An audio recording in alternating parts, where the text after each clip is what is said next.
Going forward now into 2024, your C-suite is pretty much set here for the future now. You guys have done all that. It seems like Gary's still pretty active in that business.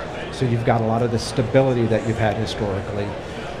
You know, when you think about innovation in the industry, everyone's talking about it, right? They talk about, you know, technology with traps and so on and so forth.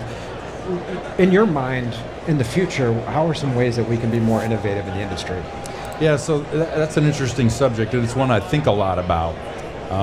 Unfortunately, I don't know that we're always doing as much to act on it as I would like.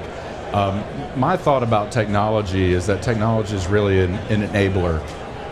It's something that I'm looking at it when I think 5 years from now, it's going to be really hard, or much harder for us. It's already hard to recruit new people in our industry.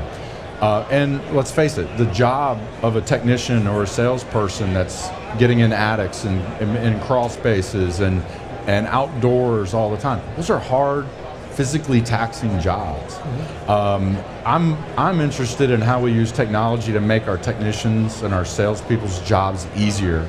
How it's easier on their body, maybe because they have to bend over less, or to check stations, things along those lines. How do we keep them cooler?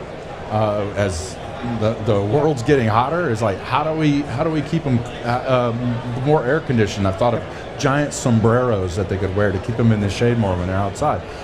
There's certainly technology advancements that could help along those lines. So when I think of technology, it's along those lines. Is how do we make the job better for our people so that people want to come in our industry and stay, because it's a fun, exciting kind of a job, and it's not just a super taxing physical job. So that's how I think of it, because I still value the relationship with customers. I'm less interested in technology that means we don't get FaceTime with the customer.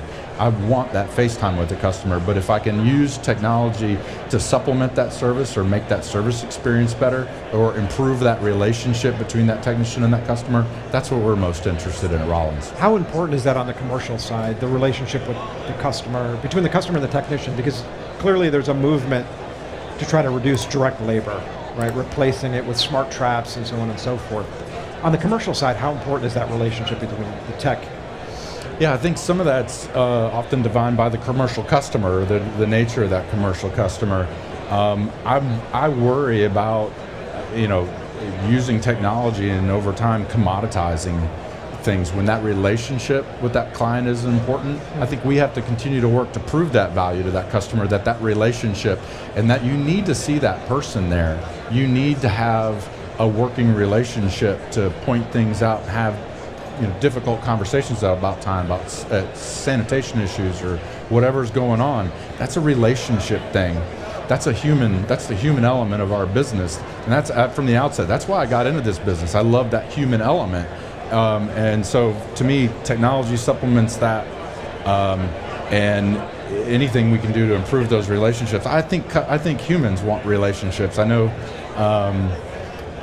we've gone to texting and people don't want to talk to you on the phone. I'm still one of those face-to-face kind of people. I want to look at you and talk to you.